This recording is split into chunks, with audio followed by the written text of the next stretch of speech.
भारत के प्रधानमंत्री नरेंद्र मोदी ने कहा पीओके भारत का है। विदेश मंत्री एस जयशंकर ने कहा वो दिन दूर नहीं जब पीओके पर तिरंगा लहराएगा। गृह मंत्री अमित शाह ने कहा ऐसे वैसे चाहे जैसे पीओके तो भारत लेकर रहेगा।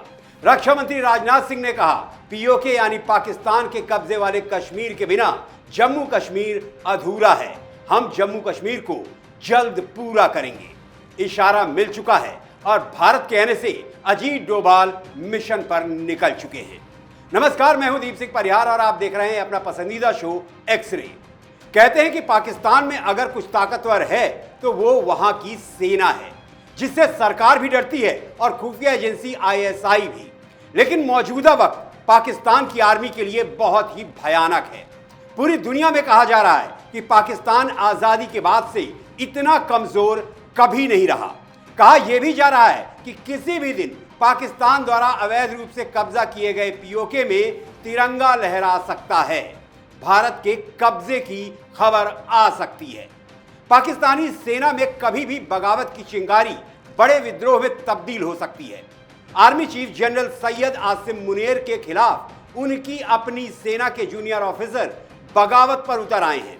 आर्मी का हर अफसर आसिम मुनीर के सेनाध्यक्ष पद छोड़ने और इस्तीफा मांगने के लिए सुर बुलंद कर रहा है। और सिर्फ आवाज बुलंद नहीं कर रहा है, बल्कि एक ऐसा खत लिखा है जिसमें आसिम मुनीर पर बेहद ही खतरनाक आरोप लगाए गए हैं। सूत्र कहते हैं कि खत का मजमून है कि आसिम मुनीर सेना का गलत इस्तेमाल कर रहे हैं, आर्मी को राजनीतिक उत्पीड़न और पर्सनल रिवेंज के लिए एक हथियार के रूप में इस्तेमाल कर रहे हैं। और यह खत किसी सिपाही ने नहीं लिखा है, बल्कि आर्मी के कर्नल, मेजर, कैप्टन रैंक के अधिकारियों ने लिखा है। आसिम मुनीर के लिए यह खत कोई साधारण खत नहीं है, ये मौत का परवाना है, जिसमें पाकिस्तान की इस दयनीय हालत के लिए खुद सेना के अफसरों ने अपने जनरल को जिम्मेदार बताया है। अफसरों ने लिखा है कि आसिम मुनीर ने पाकिस्तान की सेना को 1971 में पहुंचा दिया है, उस शर्मनाक हालत पर लाकर खड़ा कर दिया है जब पाकिस्तान सेना के 93,000 सैनिकों ने भारत की सेना के सामने घुटने टेक दिए थे, आत्मसमर्पण कर दिया था। और तब भारत ने पाकिस्तान का एक बड़ा हिस्सा काटकर बांग्लादेश बना दिया था। पाकिस्तान की सेना को एक बार फिर वही आशंका खाई जा रही है कि पाकिस्तान एक बार फिर टूटने की कगार पर खड़ा है। पाकिस्तान सेना के अफसरों ने आसिम मुनीर के लिए बहुत ही कड़े शब्दों में चेतावनी दी है। इधर उधर की बातें नहीं, सीधा धमकी। लिखा है ये कोई अपील नहीं है, ये कोई समझौता या बातचीत नहीं है, ये आपका 1971 है जनरल, और हम आपको इसकी छाया में दफन नहीं होने देंगे। खत में अप्रैल 2022 में इमरान खान को हटाने के बाद हिंसक कार्रवाई और 8 फरवरी 2024 को चुनाव में धांधली का भी सेना के अफसरों ने आसिम मुनीर पर आरोप लगाया है। पाकिस्तान को भुखमरी की हालात तक पहुंचाने के लिए भी पत्र में मुनीर की लीडरशिप को जिम्मेदार ठहराया गया है। ऑफिसर्स ने लिखा है जनरल मुनीर, आपने कुर्सी बचाने के लिए देश को पूरी तरह बर्बाद कर दिया, पाकिस्तान की अर्थव्यवस्था को एक लाश बना दिया है, और ऐसी स्थिति में आप हेडक्वार्टर में किसी तानाशाह की तरह घूमते हैं, अपना कार्यकाल 2027 तक बढ़ाते हैं, जबकि हम भूखे मर रहे हैं। पत्र में अधिकारियों ने यह भी लिखा है कि पाकिस्तान की आवाम की नजरों में पाकिस्तान की सेना के लिए नफरत भर चुकी है। सेना के खिलाफ जनता उबल रही है, बच्चे हमारी चौकियों पर पत्थर फेंकते हैं। आपने पाकिस्तानी सेना को अपनी ही धरती पर बेगाना बना दिया है। अफसरों ने आर्मी चीफ आसिम मुनीर की तुलना फांसीवादी खूंखार जानवर से की है, जो अपने ही लोगों की कीमत पर दावत उड़ा रहा है। अफसरों की चेतावनी में एक सीधा सा संदेश है, अगर जनरल आसिम मुनीर खुद आर्मी के पद से नहीं हटते तो सेना खुद कार्रवाई करेगी और आसिम मुनीर का तख्ता पलट देगी। अफसरों की मांग है कि सेना की कमान वरिष्ठ अधिकारियों की एक परिषद को सौंप दी जाए, जो संस्था की अखंडता को बहाल करेगी और मुनीर को उनके कथित अपराधों के लिए जवाबदेह ठहराएगी। अफसरों ने पत्र में बलूचिस्तान एपिसोड का भी जिक्र किया है। उन्होंने लिखा है कि पाकिस्तान के इतिहास में सबसे शर्मनाक वाकया हुआ है। पीएलए की बलूचिस्तान में की गई कार्रवाई पाकिस्तानी सेना के लिए डूब मरने वाली बात है। उस दिन हमने बलूचिस्तान को खो दिया, हमने अपनी गरिमा खो दी। ये सारी बातें मैंने आपको इसलिए बताई ताकि आप ये समझ सके कि पाकिस्तानी सेना में एक बीमारी की तरह बगावत फैलती जा रही है और वो पाकिस्तान के कमजोर होने का सबसे बड़ा संकेत है। और भारत ने बिना देर लगाए मिशन की शुरुआत कर दी है। संयुक्त राष्ट्र में भारत के स्थायी प्रतिनिधि राजदूत पर्वतनेनी हरीश ने कहा, पाकिस्तान हमेशा जम्मू कश्मीर को लेकर झूठ बोलता रहा है। जम्मू और कश्मीर भारत का अभिन्न हिस्सा था, है और हमेशा रहेगा। जम्मू कश्मीर के कुछ क्षेत्रों पर पाकिस्तान का अवैध रूप से कब्जा है और उसे तुरंत इन क्षेत्रों को खाली करना होगा।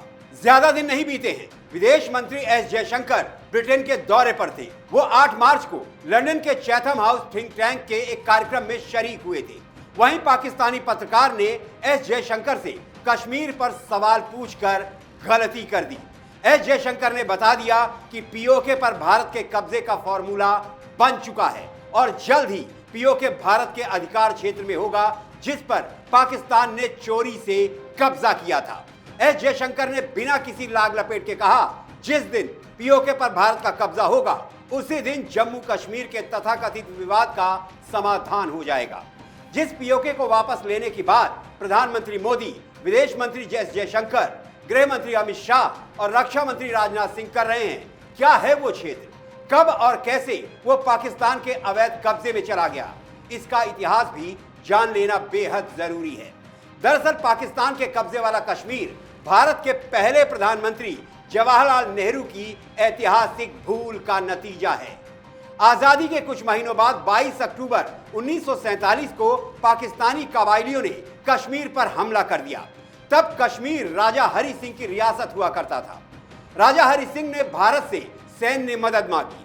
भारतीय सेना ने कबायलियों को खदेड़ दिया और फिर महाराजा हरि सिंह ने 27 अक्टूबर 1947 को भारत में कश्मीर विलय के समझौते पर दस्तखत कर दिया।